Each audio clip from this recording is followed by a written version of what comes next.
Good morning, Pabunus Studio, February 20. Guide na to ko nga adlaw is 0 exercise. Pwede ninyo ubanon ha, kay usay mag-uban na sila no, pareha gahapon. So, di lang jud ta magkumbiyansa sa uban kay mag-uban na sila. So, mamasin sa takarong na adlaw, so nakakuan ta gabi sa nakapare sa to ang guide gahapon nga 0 og si 5 no, og nakahalas to ta alas 2 kung nakabali mo atong 890 na to mas maayo. So, karong adlaw mamasin sa ta, asan mo ta kung kuan oy. So, paspasan na to ni kadali ra kong hangakon.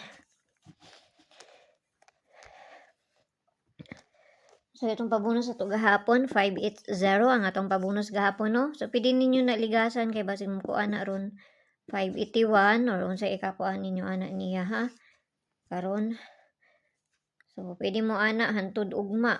Taman sa kuan. Taman 521 kung ganahan mo, no? So, kana siya. Kasi ganahan mo ana mo balik. Ako kay tigbalik mong good ko.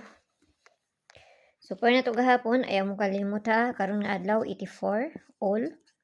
Muna itong pair today. Nakapares na siya dito sa Inday. At tuwa nang na ninyo dito. 840, 841, 842, 843, 844, 845. Tapos ang sunod niya, 847, 848, ug si 849. So, kana ba sa ganahan mo, no? So, din ito sa pabonus kay para dali na mahuman. Parisa na ito itong bisper gahapon. Tanag mo subay, di mo subay, wala jud tayo mahimo. Okay, 739. Itong bispo na ito gahapon is ang pabaliman. So, kinahanglan man gyapon na itong nabalihon.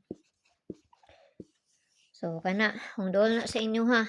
Kung layo rin na sa inyo ha, ayaw lang ninyo siya abaye ha. So, muna ito ang pabonus. Kalimut, tagbutang ani. Pabonus. Oh, kana ginagmay lang kay ayaw kayo mo pagpalabi. Huwag kay balon sa ilang bulahon na ni. So, amping ang tanan, ug may buntag da sa inyo, og kana kayo mauray na diri sa ako. Bye-bye.